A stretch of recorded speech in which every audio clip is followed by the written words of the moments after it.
Jacob soon learned that Laban's sons were grumbling about him. "Jacob has robbed our father of everything," they said. "He has gained all his wealth at our father's expense." And Jacob began to notice a change in Laban's attitude toward him. Then the Lord said to Jacob, "Return to the land of your father and grandfather, and to your relatives there, and I will be with you." So Jacob called Rachel and Leah out to the field where he was watching his flock. He said to them, "I have noticed that your father's attitude toward me has changed, but the God of my father has been with me. You know how hard I have worked for your father, but he has cheated me, changing my wages 10 times. But God has not allowed him to do me any harm. For if he said, 'The speckled animals will be your wages,' the whole flock began to produce speckled young. And when he changed his mind and said, 'The striped animals will be your wages,' then the whole flock produced striped young. In this way, God has taken your father's animals and given them to me." One time during the mating season, I had a dream and saw that the male goats mating with the females were streaked, speckled, and spotted. Then in my dream, the angel of God said to me, "Jacob!" And I replied, "Yes, here I am." The angel said, "Look up, and you will see that only the streaked, speckled, and spotted males are mating with the females of your flock. For I have seen how Laban has treated you. I am the God who appeared to you at Bethel, the place where you anointed the pillar of stone and made your vow to me. Now get ready and leave this country and return to the land of your birth." Rachel and Leah responded, "That's fine with us. We won't inherit any of our father's wealth anyway. He has reduced our rights to those of foreign women. And after he sold us, he wasted the money you paid him for us. All the wealth God has given you from our father legally belongs to us and our children. So go ahead and do whatever God has told you." So Jacob put his wives and children on camels, and he drove all his livestock in front of him. He packed all the belongings he had acquired in Paddan Aram, and set out for the land of Canaan, where his father Isaac lived. At the time they left, Laban was some distance away, shearing his sheep. Rachel stole her father's household idols and took them with her. Jacob outwitted Laban the Aramean, for they set out secretly and never told Laban they were leaving. So Jacob took all his possessions with him and crossed the Euphrates River, heading for the hill country of Gilead. 3 days later, Laban was told that Jacob had fled. So he gathered a group of his relatives and set out in hot pursuit. He caught up with Jacob 7 days later in the hill country of Gilead. But the previous night, God had appeared to Laban the Aramean in a dream and told him, "I'm warning you, leave Jacob alone." Laban caught up with Jacob as he was camped in the hill country of Gilead, and he set up his camp not far from Jacob's. "What do you mean by deceiving me like this?" Laban demanded. "How dare you drag my daughters away like prisoners of war? Why did you slip away secretly? Why did you deceive me? And why didn't you say you wanted to leave? I would have given you a farewell feast with singing and music, accompanied by tambourines and harps. Why didn't you let me kiss my daughters and grandchildren and tell them goodbye? You have acted very foolishly. I could destroy you, but the God of your father appeared to me last night and warned me, 'Leave Jacob alone.' I can understand your feeling that you must go, and your intense longing for your father's home. But why have you stolen my gods?" "I rushed away because I was afraid," Jacob answered. "I thought you would take your daughters from me by force. But as for your gods, see if you can find them, and let the person who has taken them die.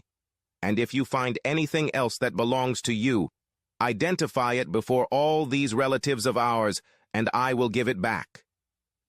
But Jacob did not know that Rachel had stolen the household idols. Laban went first into Jacob's tent to search there, then into Leah's, and then the tents of the 2 servant wives, but he found nothing. Finally, he went into Rachel's tent. But Rachel had taken the household idols and hidden them in her camel saddle, and now she was sitting on them. When Laban had thoroughly searched her tent without finding them, she said to her father, "Please, sir, forgive me if I don't get up for you. I'm having my monthly period." So Laban continued his search, but he could not find the household idols. Then Jacob became very angry, and he challenged Laban. "What's my crime?" he demanded. "What have I done wrong to make you chase after me as though I were a criminal? You have rummaged through everything I own. Now show me what you found that belongs to you. Set it out here in front of us before our relatives for all to see. Let them judge between us. For 20 years I have been with you, caring for your flocks. In all that time your sheep and goats never miscarried. In all those years I never used a single ram of yours for food. If any were attacked and killed by wild animals, I never showed you the carcass and asked you to reduce the count of your flock. No, I took the loss myself. You made me pay for every stolen animal, whether it was taken in broad daylight or in the dark of night. I worked for you through the scorching heat of the day and through cold and sleepless nights. Yes, for 20 years I slaved in your house. I worked for 14 years earning your 2 daughters, and then 6 more years for your flock, and you changed my wages 10 times. In fact, if the God of my father had not been on my side, the God of Abraham and the fearsome God of Isaac, you would have sent me away empty-handed. But God has seen your abuse and my hard work. That is why he appeared to you last night and rebuked you." Then Laban replied to Jacob, "These women are my daughters, these children are my grandchildren, and these flocks are my flocks. In fact, everything you see is mine. But what can I do now about my daughters and their children? So come, let's make a covenant, you and I, and it will be a witness to our commitment." So Jacob took a stone and set it up as a monument. Then he told his family members, "Gather some stones." So they gathered stones and piled them in a heap. Then Jacob and Laban sat down beside the pile of stones to eat a covenant meal. To commemorate the event, Laban called the place Jegar Sahadutha, which means witness pile in Aramaic, and Jacob called it Galid, which means witness pile in Hebrew. Then Laban declared, "This pile of stones will stand as a witness to remind us of the covenant we have made today." This explains why it was called Galid, witness pile. But it was also called Mizpah, which means watchtower. For Laban said, "May the Lord keep watch between us to make sure that we keep this covenant when we are out of each other's sight. If you mistreat my daughters, or if you marry other wives, God will see it even if no one else does. He is a witness to this covenant between us." "See this pile of stones," Laban continued, "and see this monument I have set between us. They stand between us as witnesses of our vows. I will never pass this pile of stones to harm you, and you must never pass these stones or this monument to harm me. I call on the God of our ancestors, the God of your grandfather Abraham and the God of my grandfather Nahor, to serve as a judge between us." So Jacob took an oath before the fearsome God of his father, Isaac, to respect the boundary line. Then Jacob offered a sacrifice to God there on the mountain, and invited everyone to a covenant feast. After they had eaten, they spent the night on the mountain. Laban got up early the next morning, and he kissed his grandchildren and his daughters and blessed them. Then he left and returned home. Okay, so today we're diving into a story that's got it all. Family drama, ancient traditions, and we can't forget a little divine intervention. Sounds like a recipe for a good story. It really is, and it's all there in the book of Genesis, chapter 31, the story of Jacob and his, let's call it a memorable departure from his father-in-law Laban. It's a story that's captivated people for centuries. What's fascinating is how it takes these everyday events from ancient times and weaves them together with universal themes, things like family ties, ambition, and the idea of God as a guiding force in our lives. Right, like it's a story that still resonates today. Absolutely. But before we get into the nitty-gritty, let's do a quick recap for anyone who needs a refresher. Jacob, as you might remember, he had to, how do we put this, make a hasty exit from his homeland after a bit of a disagreement with his twin brother Esau. You could say that again. It was a bit more than a disagreement. True, true. So he ends up in Padanaram, where he starts working for his uncle Laban. And, well, let's just say family reunions can be complicated. That's an understatement. Especially when you consider that Jacob doesn't just work for Laban. He ends up marrying his daughters, Leah and Rachel. Oh, yeah, I forgot about that. It's like a soap opera set in ancient times. Double the in-laws, double the drama. Exactly. And things really start to unravel when Laban's sons become envious of Jacob's success. Oh, here comes the jealousy. Yeah. Typical family drama, right? Even thousands of years ago. Well, it's more than just sibling rivalry. You see, back then, inheritance customs were everything. They were directly tied to your livelihood, your future. The sons probably saw Jacob as a direct threat to their own economic security. It's a good reminder that even back then, money, or I guess in this case livestock, could really cause a rift in a family. But it wasn't just the sons who had it out for Jacob. No, you're right. Even Laban's attitude towards him starts to shift. You can practically feel the tension building in the story. Like, uh-oh, something's about to go down. Exactly. And right when it seems like things are about to reach a boiling point, God steps in. Now, this time, it's not a burning bush or anything quite so dramatic, but it's a direct conversation. God tells Jacob it's time to go back home. Okay, so I have to ask, why intervene directly? I mean, God could have let things play out, see what happened. Right. Yeah. But he chose to step in and guide Jacob's actions. Why do you think that is? Well, I think it reinforces this idea of a covenant. It's like a sacred promise, a bond between God and Jacob's ancestors. God promised blessings and protection to their descendants, and that includes Jacob. So this divine intervention, it's a reminder that God is actively involved in Jacob's life, even when Jacob is, well, running away from his problems. I see. So even when Jacob's making questionable choices, God's still looking out for him. But what about Rachel and Leah? How do they feel about all of this? So Jacob, he knows he can't exactly keep this divine message to himself. He calls a family meeting with Rachel and Leah, and he tells them straight up, we're out of here, we're going back home. And here's where it gets interesting. The wives don't just passively go along with it. They're not too happy about it, are they? Not at all. In fact, they're angry. They start listing all the ways their father has mistreated them over the years. Like, what? Give me the juicy details. They tell Jacob how Laban has treated them like outsiders, like they were commodities to be traded. They were essentially sold into marriage to Jacob, and then Laban, he didn't even honor the bride price he was supposed to pay. Basically, they felt cheated by their own father. Wow, that's harsh. So they see this escape with Jacob as their chance to finally take control, to have a say in their own destiny. Exactly. Their reactions, they really shed light on the limited agency of women in ancient times. Remember, in those patriarchal societies, women had very few rights. Their lives were often dictated by the men around them. So this escape with Jacob, it's a huge turning point for them. It's like they're finally breaking free from the constraints of their father's house.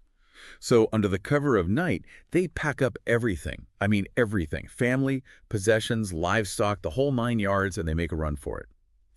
But, and this is where it gets really interesting, Rachel, she takes something else with her, something that belonged to her father. You're talking about the household gods, right? The teraphim. We have the teraphim. Why were they so important? It seems strange that she would risk taking those. Right. It's a detail that seems odd at first, but it tells us so much about the ancient world.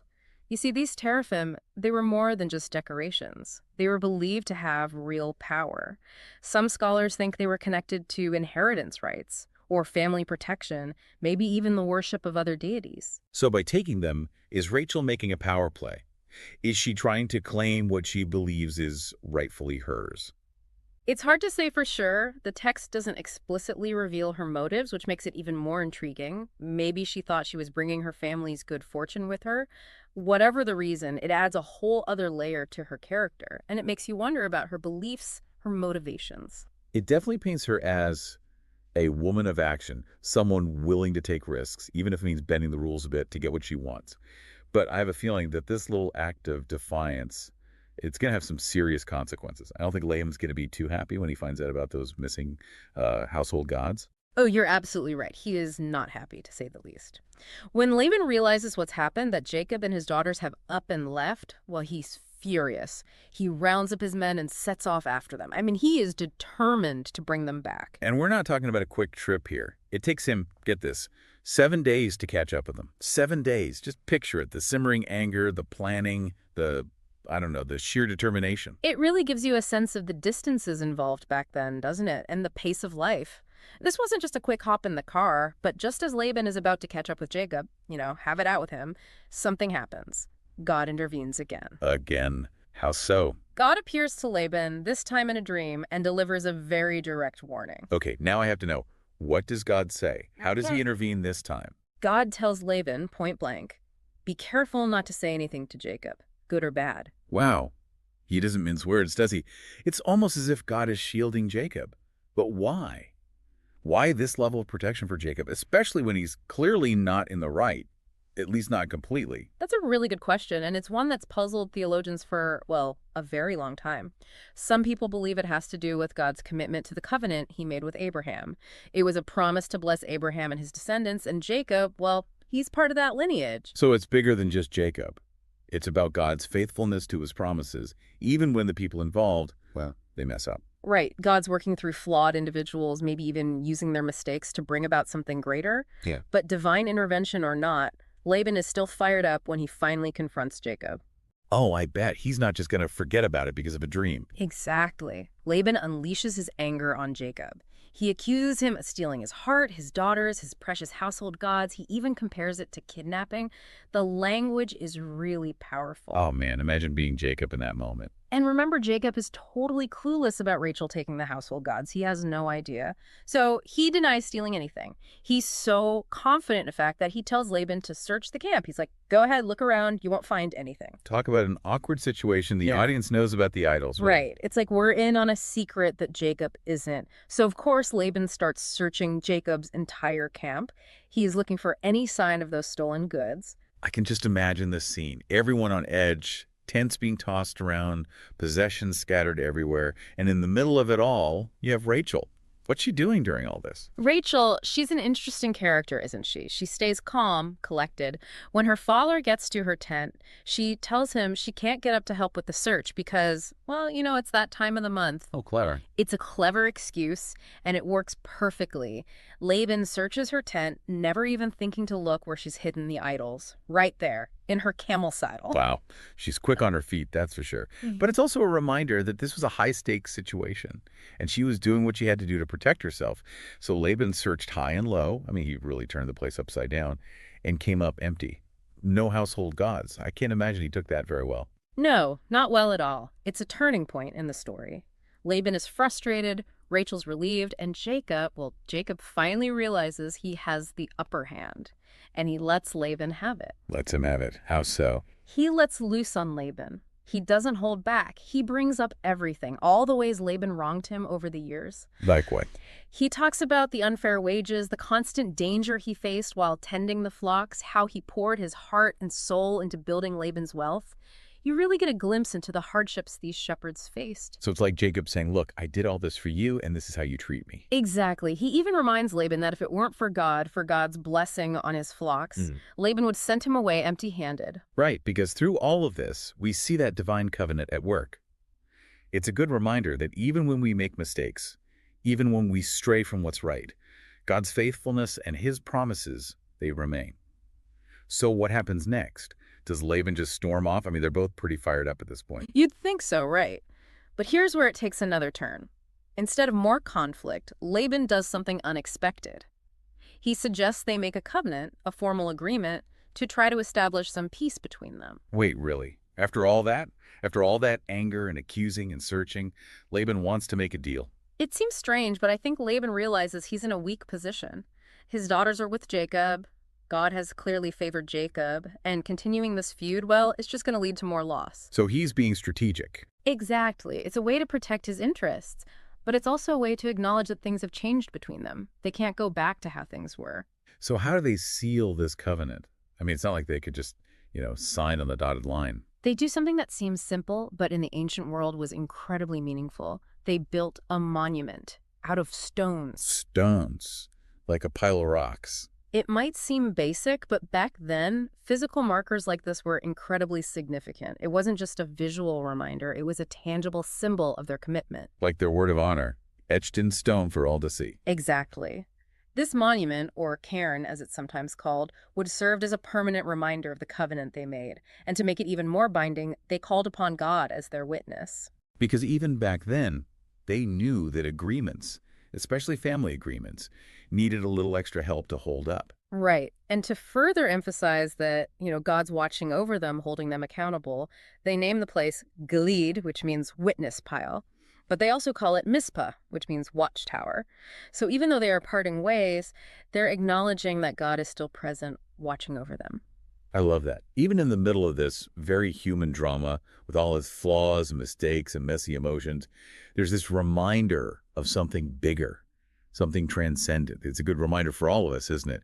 That even when we think no one's looking, even when we're far from those we've hurt, there's a higher power, a divine observer who sees it all, knows it all, and ultimately holds us accountable. It really adds another layer to the story, and it leaves us with a lot to think about. It certainly does. Jacob and Laban's story, it's a story that's full of twists and turns, betrayal, anger, reconciliation.